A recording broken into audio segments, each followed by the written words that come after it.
Je vais essayer de vous présenter la vision, du moins la théologie, je préfère ce mot-là que vision, de la Trinité à partir de la lettre 14 d'Hildegard de Bingen. Car en effet, dans le florilège de ces lettres, la 14e nous est apparue comme possédant une densité théologique qui mérite un moment d'attention, comme ce fut le cas hier pour la 15e lettre présentée par le professeur Lagari. Après maintes relectures, cette lettre est douée d'une esthétique remarquable. Et finalement, au-delà de cette lettre, c'est l'ensemble de l'œuvre et de la vie d'Hildegard qui aurait pu conduire le théologien suisse alémanique Hans Urs von Balthasar à l'inclure dans sa 3e grande section de sa magistrale production Herrlichkeit, traduit en français « La gloire et la croix ». Une section dans laquelle, curieusement, aucune femme n'est appelée. Il est vrai que le théologien de Bâle, pour grand qu'il fût, restait dans les schèmes virocentriques habituels. Sans avoir la prétention qui serait ridicule de chausser les bottes d'un tel théologien, nous emprunterons néanmoins cette catégorie de l'esthétique théologique pour donner quelques éléments importants de cette 14e lettre de notre abbesse rhénane. Après avoir, selon les règles, présenté les repères nécessaires de cette épître, nous nous attacherons à ce déploiement des harmoniques esthétiques contenues en elle.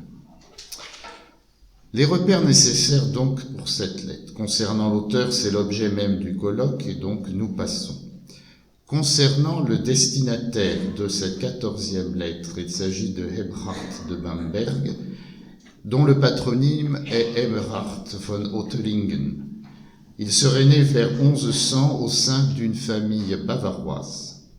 Dès 1127, il est nommé au chapitre cathédral de Bamberg, puis il est sacré évêque de cette même cité par le pape Eugène III en 1146. Il participe activement à l'élection de Frédéric Ier de Hohenstaufen comme empereur en 1152. Dans la lutte opposant ce dernier au pape, Eberhard est un fidèle soutien de la cause impériale, ce qui lui permet de recevoir en échange bien des satisfactions.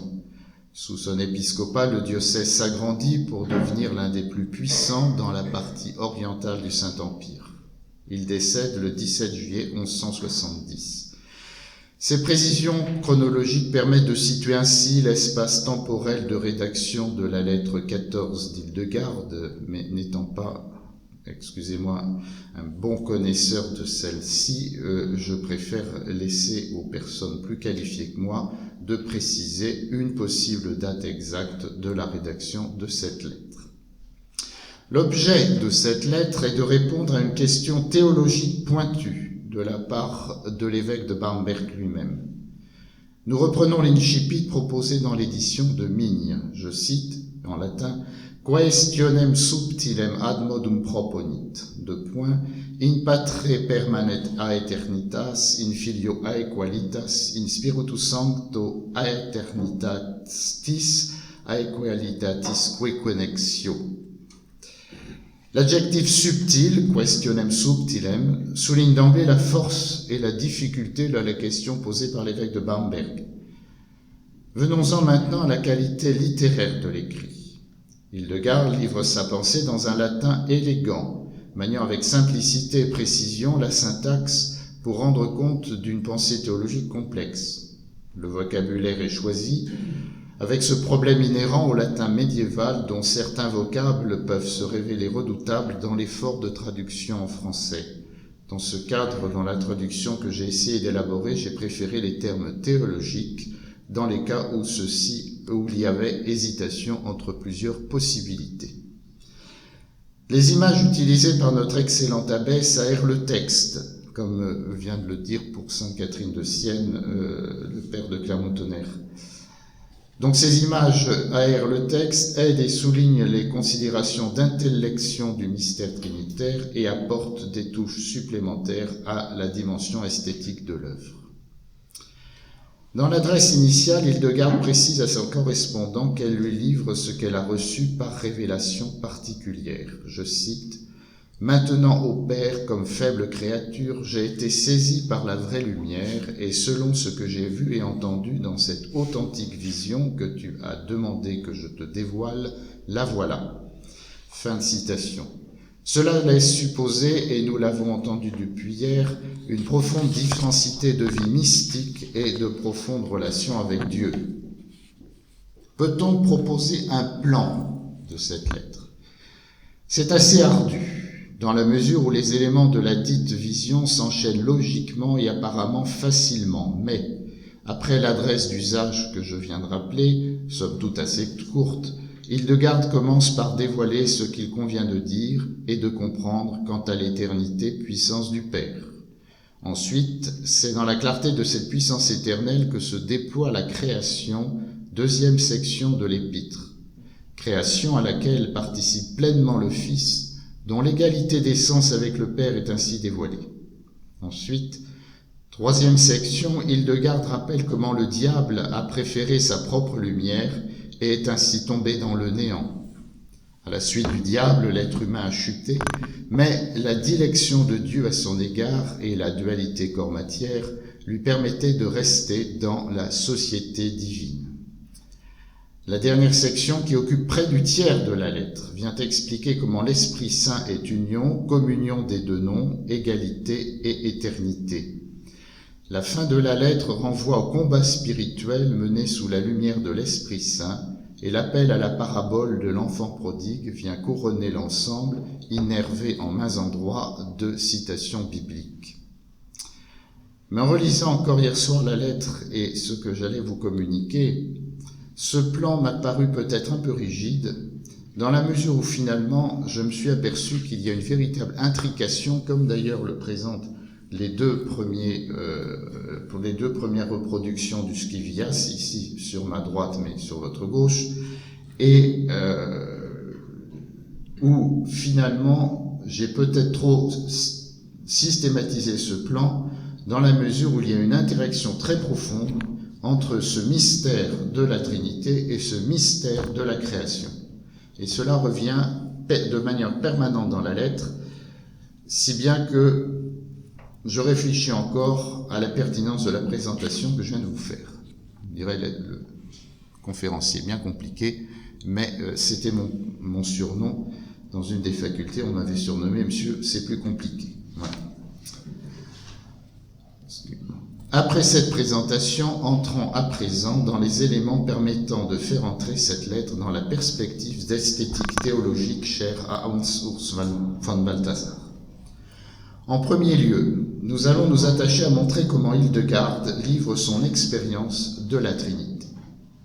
Faisant appel à une thèse défendue il y a une dizaine d'années à la faculté de théologie de Toulouse sur la vive flamme d'amour de Jean de la Croix, nous voulons brièvement souligner l'apport magistral de cette thèse. L'auteur voulait montrer la différence de préhension du mystère trinitaire chez l'illustre Carme Deschaux.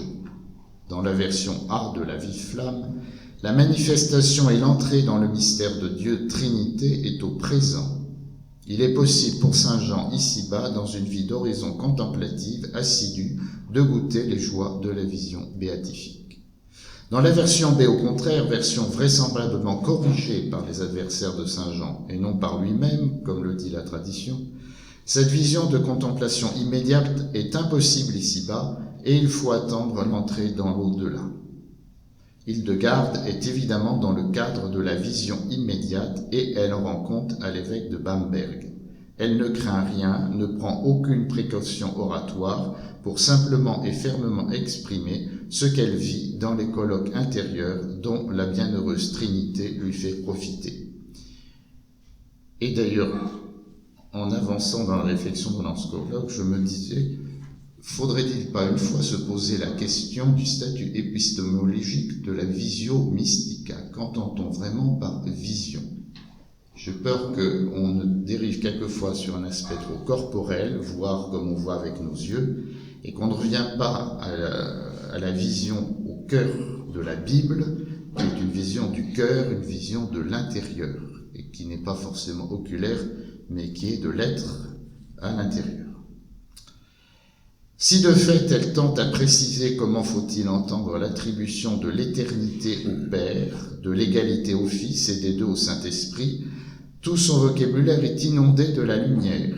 Nous citons quelques exemples, je cite, « Et voilà pourquoi l'éternité demeure dans le Père, parce que ce Père fut avant tout principe et éternel avant toute œuvre brillante, de brillante création. » Avec un peu de pédantisme, j'aurais pu traduire de coruscante, je trouve que ça rend encore mieux le vocable qu'utilise Hildegard.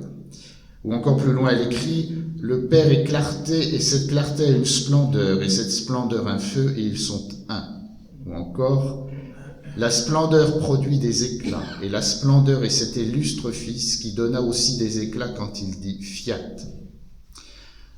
Nous pouvons souligner sur ce point qu'Hildegard hérite du patrimoine patristique d'assimilation du mystère de la Trinité à la lumière. Vous ne serez pas surpris que nous puissions ici nous référer à Grégoire le théologien, qui aime se délecter dans ce rapport éternel entre Trinité et lumière. Cette crasse donc entre Trinité et lumière resplendit particulièrement dans le déploiement dévolu à l'Esprit Saint dans cette lettre d'Hildegard. La pneumatologie respire l'expérience.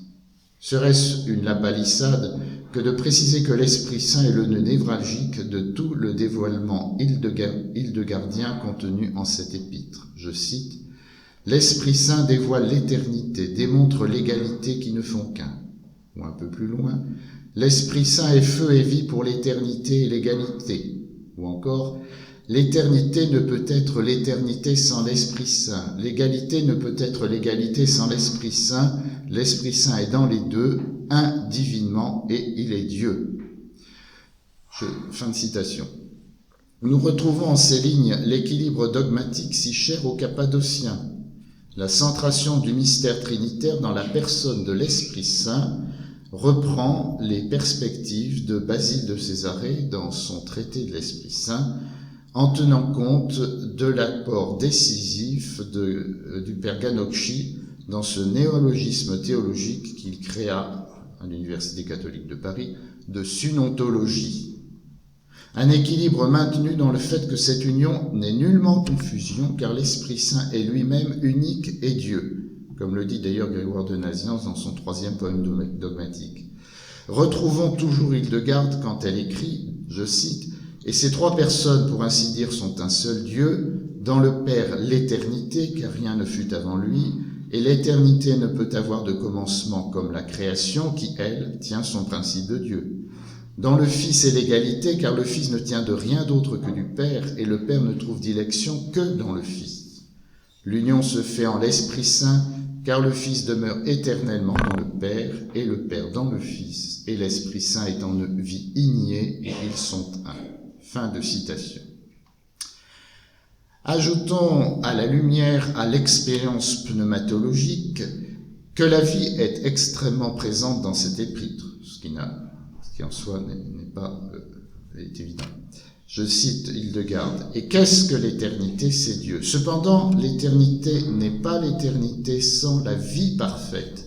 C'est pourquoi Dieu est l'aujourd'hui de l'éternité. » Fin de citation. Ce lien entre éternité et vie parfaite permet à la théologienne rhénane d'entrer avec pleine harmonie, d'entrer avec pleine harmonie la théologie de la création dans celle de la Trinité.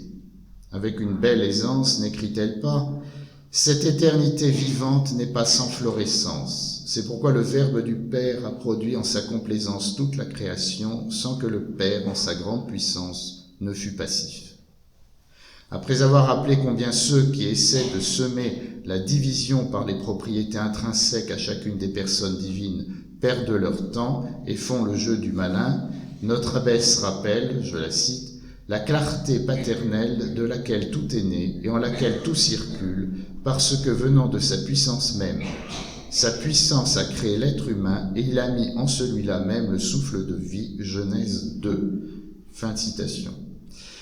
Reprend-elle d'ailleurs à cet endroit l'exégèse origénienne des tuniques de peau lorsqu'elle exprime « Aussi le Fils a revêtu pour l'être humain formé du limon une tunique qui n'était pas visible avant le façonnement du corps. » Fin de citation. Ensuite, le drame de la chute est repris tel que l'exprimaient les pères grecs. Hildegarde commence par une sentence implacable. Et sans lui, Dieu, tout est néant, ce néant est orgueil. L'ange de lumière devient diable quand il se préfère et en conscience pense pouvoir devenir Dieu. L'être humain, à la suite du diable, chute de sa condition de participer à la société divine quand il désire lui aussi devenir Dieu. Et soulignons la distinction subtile qu'Hildegarde fait dans le cas de ces deux chutes, pour le diable en conscience, pour l'homme, pour l'être humain en désir. C'est tout de même pas la même chose. Sur ce point, Hildegarde, curieusement, est très loin du schème augustinien.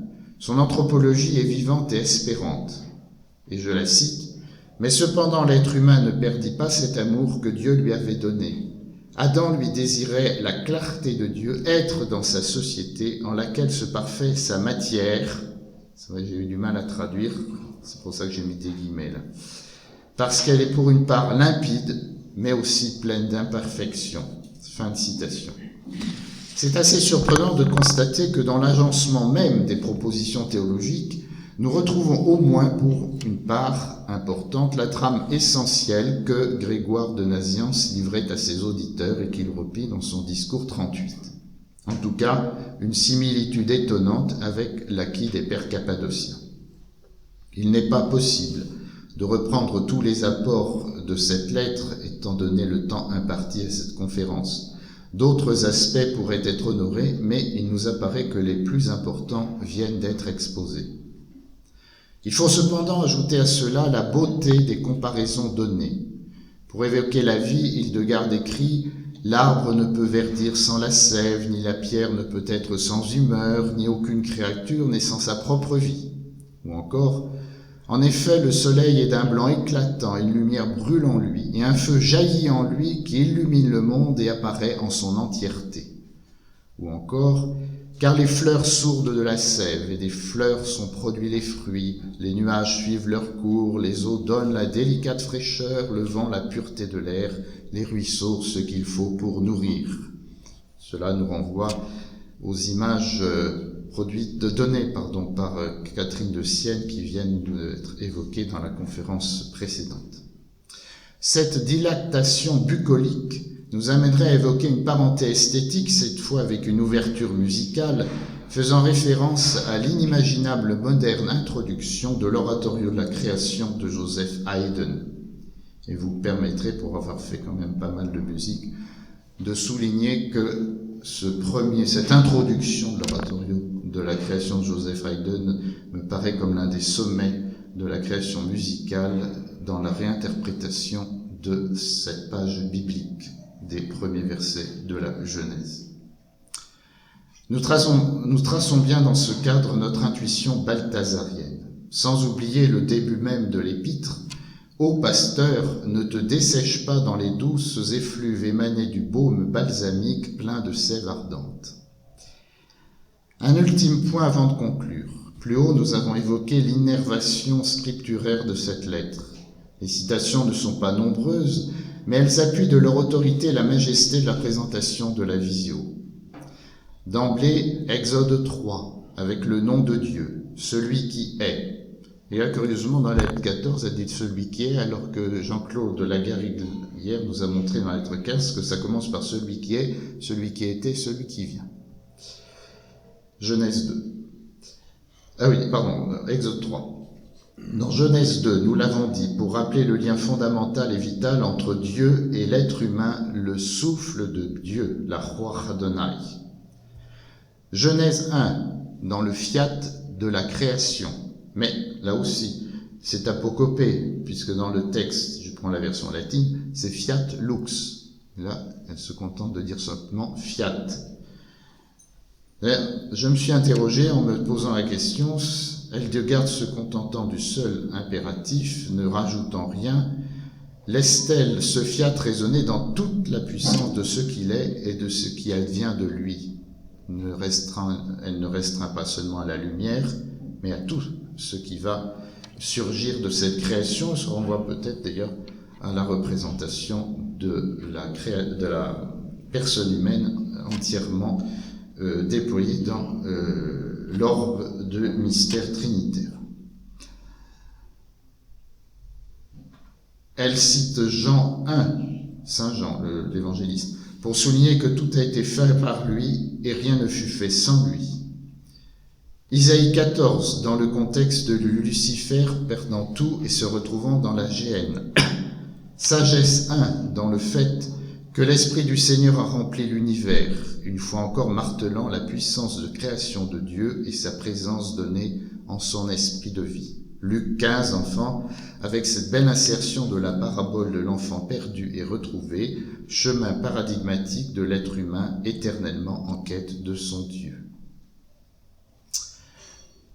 Cette lettre, d'une densité émouvante et vibrante, nous a permis d'entrer dans une page d'esthétique théologique à la manière de Balthazar. Hildegarde, par la précision des mots, le chatoiement des images, l'assimilation des plus sublimes harmonies des pères grecs et son expérience même, rappelle combien le mystère trinitaire est une force éternelle de vie. Une vie tellement foisonnante qu'elle se dit dans la création dont l'être humain est le serviteur. Serviteur dans la mesure où ses forces et ses faiblesses lui permettent de tracer une route d'alliance sous le feu de l'Esprit Saint. Certes, ce n'est qu'une épître que nous avons eu le plaisir de vous présenter, et encore si partiellement, et bien d'autres aspects ont été si mieux exprimés tout au long de ce colloque. Nous avons choisi un fragment, certes, et là encore finalement, nous avons repris une voix chère aux théologiens de Bâle, le tout par le fragment. Je vous remercie.